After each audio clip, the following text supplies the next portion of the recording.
Morning everyone, this is Sundar Atre. I'm going to cover lecture 6, Selecting Materials Part 2, and this will wrap up module 1 on selecting materials.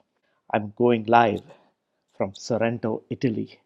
So in this lecture, we will look at first recapping different concepts on selecting materials in module 1 that we have looked at, go through a case study where we begin to replace an existing material with an alternative.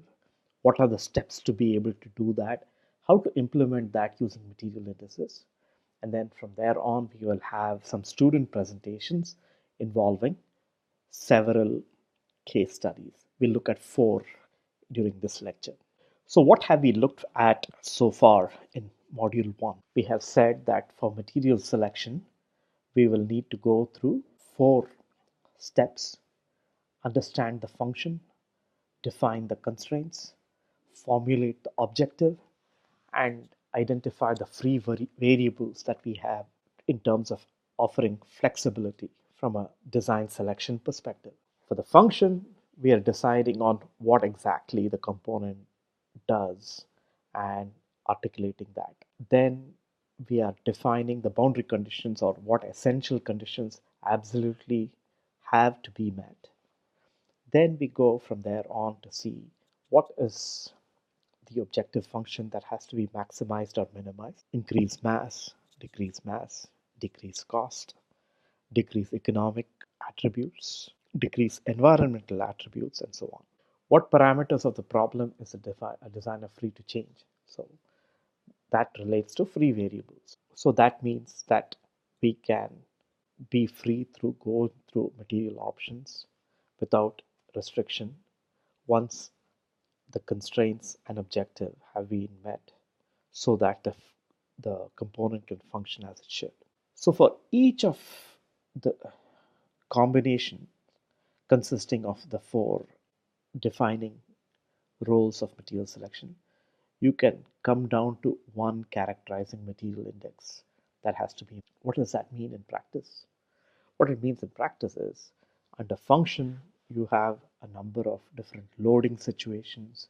You might have a number of heat transfer or electrical property related attribute that results in equations. Combining those equations that define function, we have to identify what are some constraints. Whether it's a stiffness, whether it's strength, those are the most common attributes for constraints. And then you could also go into aspects related to geometric definitions, or maybe fatigue and other aspects.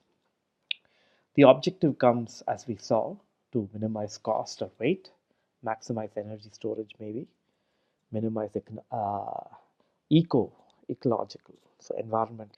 And if you go through a combination of those, you come up with a material index. And if there are a number of closely related material indices that fit the bill for various materials, then we use certain aspects of free variables to decide which of the materials works out the best. But basically, once you identified a material index for these combinations, you want to alternatively, instead of strength specified situations, you want a stiffness specified situation, and you want to minimize weight again. You go ahead for a beam, for instance, you end up maximizing e to the power half divided by rho as the material index of choice or appropriateness. So you have the same plot of Young's modulus E versus density rho, as is plotted over here. Groups of material property come together for different material classes, beginning with foam at the lowest end and metals at the highest end, ceramics having certain useful features, and natural products, composites, polymers, elastomers, and all filling up the holes. Depending upon the slope of the line, when E by rho ratio is a material index, you have a slope of 1, and based on that slope over here, any material lying below that line get eliminated, and preferentially you have options selected above that. In the second scenario, for e to the power half divided by rho as a second material index, you are looking at a slope in this plot of value 2 as shown over here, and the gray region is the eliminated region of materials, and you're looking at pretty much anything that's above that. So in this particular case, woods tend to be very good options, as are some composites and some ceramics. And then finally, the third scenario, where the material index is e raised to 1 by 3 divided by rho, as defined by this line over here, mainly some things to the right of this or the lower part of it get eliminated, and you're basically getting to a point where materials such as foams, in addition to wood, become the dominant materials of choice, as is the case for panels. For tie rods, you have a different situation over here, and then for beams, you have a situation over here given by the second material index. What is the physics behind each of these exponents in the index equations? This is something to visit as we delve deeper.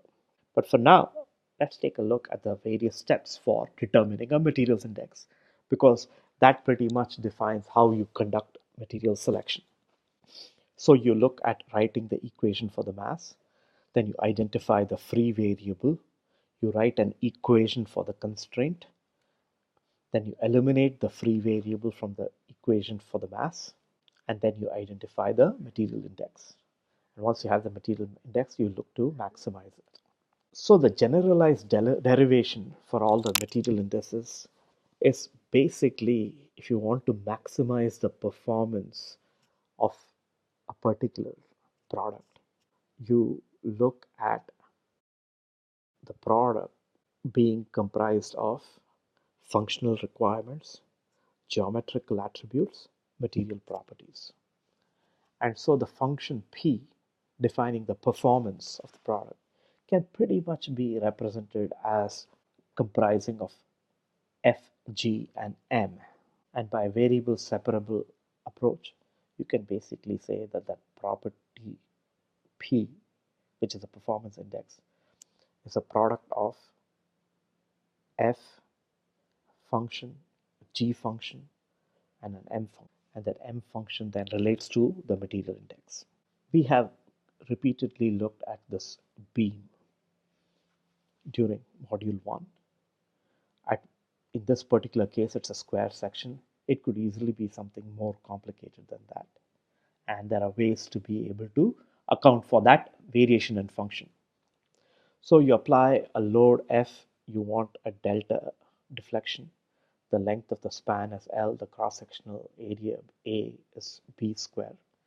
M is the mass, rho is the density. The stiffness can be defined by F over delta. And for this beam, delta is FL cubed divided by C times E times I, where C is a constant, in this case 48. E is the Young's modulus, and I is the second moment of area. Here it is B to the power 4 divided by 12. In a generalized scenario, it's a cross-sectional area square divided by 12. If L is specified and a minimum for the bending stiffness is specified as well, so you have an equation for a constraint on A, where you have C E times A square over 12 times L cubed. When you begin to insert values for I, C in this equation. To minimize mass is the objective, and since A is a free variable in this case, you can eliminate it as specified in the generalized example.